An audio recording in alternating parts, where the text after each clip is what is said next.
What's up, BookTube fans? Sandy back here with another video, getting ready to talk about my September 2020 wrap-up. And it was a pretty good month of reading, I must say so, especially coming off of a rather lackluster month of reading in the month of August. So I'm going to jump into it here, but one thing I will say about this month's reading selections that I was able to complete, there are some very good books on this list, including a 5-star book that I picked. And as many of you who have seen my videos in the past know, I don't pick very many 5-star books, but I did add one book that was a 5-star selection, in my opinion. Not everybody else's opinion, but definitely in my opinion. So, one other thing. I did read a number of books by Kindle, which probably more so than what I typically read by Kindle. I found at least this month that reading with Kindle was a little bit faster, so I decided to just kind of jump on that train and just kind of keep riding it, and I ended up getting some pretty good reads because of my willingness to embrace the Kindle format. So with that, I'll jump right into it. My first book for the month of September was He Started It by Samantha Downing. Now, this is a book that I was looking at reading earlier this year. I think it was released at some point this summer, and I nearly pre-ordered it at one point, maybe more than one point, but I decided not to. And then eventually I saw it, and I think there was maybe like a flash sale or something, and I ended up getting it for a really good price. And so I thought, via Kindle, can't really resist it at the price that I was able to get it at. I don't remember what that price was, but it was actually a pretty good price. And so I ended up buying it. I was actually pretty interested in the book, so it wasn't like I was just buying it just because it was a good price. Now, that being said, He Started It was a pretty interesting story about these siblings that go on this cross-country road trip, emulating a road trip they took with their grandfather many years earlier. And I think it's like a condition of the will that they have to take this trip again. And so there's a lot of misadventures and adventures on this trip, and some mystery things that are going on, and mirroring the current trip versus the past trip. And so there's a lot of things that are going on in there. And it was really kind of an interesting story. It did hold my attention from start to finish. I really try not to DNF books. Not that there was ever really a threat of me DNFing this particular book, but I did really enjoy it. It was a little bit of a slow burn at times because they're going to all these different places along this sort of cross-country trip that they're taking as siblings. And so you get the typical sibling rivalry type stuff, and then there's other stuff going on as well. It was really interesting. I graded it down to about a 4-star book, and then I got to the end, and I did not like the ending at all, and so I dropped it down to a 3-star. But it was an interesting read. It was entertaining. I enjoyed it. It held my attention from start to finish, and definitely it was a book that I do not at all regret reading. I am glad I read it, and I actually bought the other Samantha Downing book, My Lovely Wife, which I think preceded He Started It. So looking forward to reading that one as well. I do like her writing style, but again, it was a little bit of a slow burn. Didn't really care for the ending, but still a pretty solid read. Next up on my list is a book that I've had on my list for a long time. I bought it several months ago, and after a long run of reading a lot of stories that took place at boarding schools or at universities, I decided to take a little bit of a break. But then I came back to it because I really wanted to read The Swallows by Lisa Lutz. So let me just read a little bit about this particular book from the inside cover, just to give you a little idea of what it's all about. And it's just a couple sentences. Actually, it's technically one sentence. A teacher at a New England prep school ignites a gender war with deadly consequences in this dark and provocative novel by the author of The Passenger. And so you kind of get an idea of where it's going there. And it was a really interesting read. It switches back and forth from the different perspectives of several of the key characters in the book, and you just kind of see it building up and building up and building up. Some of the characters are actually really quite interesting. At times there's almost too many characters, but it was really a book that kept my attention from start to finish. It is a little bit of a longer book, again, almost 400 pages, but I really did enjoy it, and I ended up giving it 3 stars.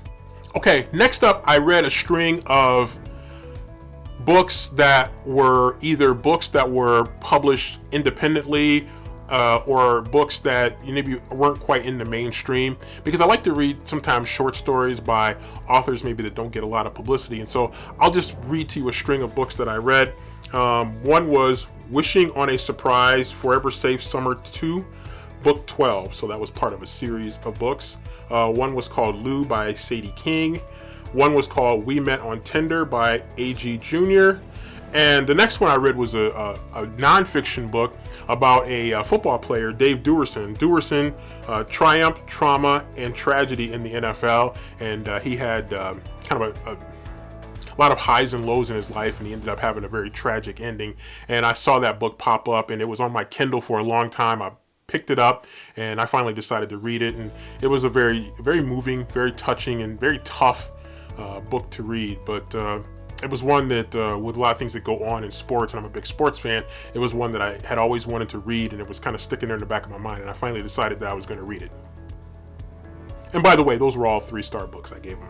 Next up is a book that I've had for a while. I was able to get it through Book of the Month, and it's a book that a lot of people were talking about, and I was kind of lukewarm about reading it, even though it did sound kind of intriguing, but something was kind of holding me back from it, and that is The Guest List by Lucy Foley. Just tell you a little bit about it first. It's the wedding of the year, but someone won't survive it. So you get kind of like this wedding. It's taking place on this island off the coast, I think, of Ireland. And you get kind of the closed circle trope thing that goes on, sort of like Agatha Christie type of thing going on. And it ends up being kind of a whodunit. But it's a little bit of a slow burn to actually get to the incident. So you kind of have to...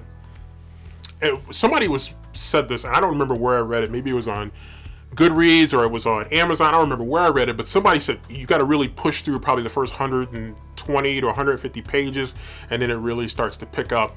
And I found that to be somewhat true, but it was still kind of a slow burn for me. There were a lot of characters to keep up with, and sometimes it got a little bit confusing, and I had to go back and kind of reacquaint myself with some of the characters. There's a lot of character development, especially early on in the book, and you have to really kind of be paying attention and kind of make sure you have the characters, their characteristics, what makes them tick down. The more you have that down, I think the easier it is to actually work through it and finish it. So it was an enjoyable book. I did finish it, but I have to admit, I did kind of skim through maybe some of the last act, so to speak, and it was good, but it just wasn't quite what I was hoping for. But it was still a solid read, and I ended up giving it 3 stars. And lastly, and probably most controversial of all, I decided to read the book American Dirt by Janine Cummins. And this was actually an extremely controversial book that a lot of people have very strong opinions about. And I initially wasn't super interested in reading the book. It sounded kind of cool, and then I saw the controversy, and I was kind of like, I don't know, maybe I shouldn't go there. But then I studied up a little bit more on the controversy, and then I thought a little bit about banned books that I've read in the past. Not to say that American Dirt is per se a banned book, but I thought about some that I've read in the past, and some of those really stick with me, including some that I read way back when I was in high school. Books that were banned, or books that were frowned upon, or books that people told you when you were in high school that you really should not be reading these types of books. So when I thought about that more and more, I thought, you know what? I want to read American Dirt because I want to be able to understand it for myself, and I want to be able to make my own judgment. And if you go back on my channel, you'll see that I did a video about this topic, about whether to read or not to read, and kind of what went into my thought process to why I eventually made the decision to read the book. So you can go back and look at that video if you want to. I decided to read it, and I'm glad I did, because I really enjoyed the book. And as I was about probably a third of the way in, I'm thinking, this is a 4-star book. It's really good. And as I continued to read it, I was feeling really good about my 4.5 stars. And then by the time I got to the end, I ended up going with it 5 stars. So I did give it a 5-star, and I don't give out very many 5 stars. It's not everybody's 5-star, but it was one of my 5 stars for the month. And I think one of the best compliments that I can give to this book, and it reminds me of a compliment I got one time for a journalism story that I wrote, and the person told me, I read your story and I felt like I was there. And with American Dirt, that's what I felt like. I felt like I was there. I felt like I was there throughout the journey because the detail was so vivid, the writing was so good. It was just very, very well written. I was very impressed with the book. I enjoyed it. I totally get the controversy around it. Believe me, I get it. But I really enjoyed it, and I'm glad that I read American Dirt. So there you have it, a very busy month of reading for September 2020. Had a really good time, some really good reads that I'm excited about, and I hope you're excited about as well. I hope you also had a good month of September 2020 as far as reading, and I'm excited about what the month of October could hold as we actually come down the stretch run here of 2020. Now, most of you are probably thinking that's probably a good thing that we're coming down to the end of 2020, because 2020 for a lot of people really hasn't been that great, and understandably so that you would have those feelings. But we are coming down the stretch run, and I still have some really good books that I'm excited about reading. So stay tuned for more videos. Be on the lookout for my October 2020 TBR. That's coming up soon.